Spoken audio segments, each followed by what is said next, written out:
A North County homeowner faced with a tough decision, rip out or face a fine here. Code enforcement notified him that his new drought-tolerant front yard violates city ordinance, so he turned to Team 10 for help. Investigator Adam Recrusen has been digging into this, and as a homeowner, you need to know about the rules when you go into something like this. Yeah, there's a lot with it, and it's your piece of property. You know, you want to do everything that you can with it, and here in San Diego County, let's face it, it costs a small fortune. That drought-friendly dream front yard he laid out, somebody complained about it. Now parts of it need to be ripped out, or it could cost him this. Had this house in my head for 20 years. Kevin Runge built his dream house on the perfect street in Oceanside. We spent 5 years saving money and working and planning to get to this neighborhood. Every inch exactly the way he imagined it. We did everything we really wanted to do. From the ocean view to the decorative stamped colored concrete covering the front yard. We absolutely built my dream home, and if you don't believe me, you ask my wife. Runge, a contractor by trade, says he took this 1950s bungalow and transformed it into something he believes the neighborhood is proud of. So many of these people, we got to know them because they were so complimentary when we were building. But Runge later learned not everyone's on board with his vision. Someone complained, and this showed up in the mail. We got the citation from the city about having more than 50% of our front yard covered in concrete, or any solid surface for that matter. Turns out that artistic stamped concrete, the one he says the neighborhood's so proud of, violates a city zoning ordinance. This ordinance is so obscure, planning doesn't even warn you about it. Here's what it says.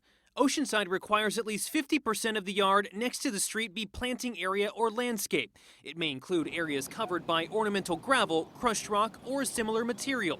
The remainder of the yard may be used for driveways or walks. You're going to have me cut out stamped concrete, and then I'm going to fill it with rock or gravel? How is that better? Runge says he went the concrete route to make it look good and have it practical for entertaining and not have landscape to water. He didn't want a desert scape, but now needs to make changes or face big fines. Just picture the middle of this having to come out. Okay. And then similar there and over there also. It is a violation of the zoning ordinance. David Manley's the Neighborhood Services Division Manager for Oceanside. He says this ordinance doesn't come up often.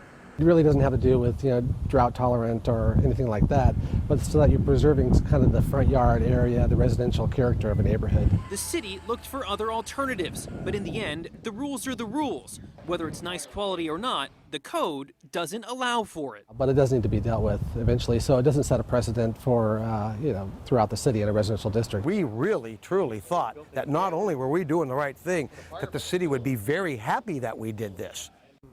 And Runge says he submitted plans to the city on what he would now change, but says he's going to appeal and could be fined. The city says it's willing to give him extra time if needed to make those changes. This just really seems counterintuitive. So is the code the same for every city? It's not. I checked with different cities across San Diego County, and some are more strict, others are more lenient. In San Diego, there's no way that this would fly, but in Escondido, the homeowner has wide latitude when it comes to installing water-efficient landscaping and hardscape.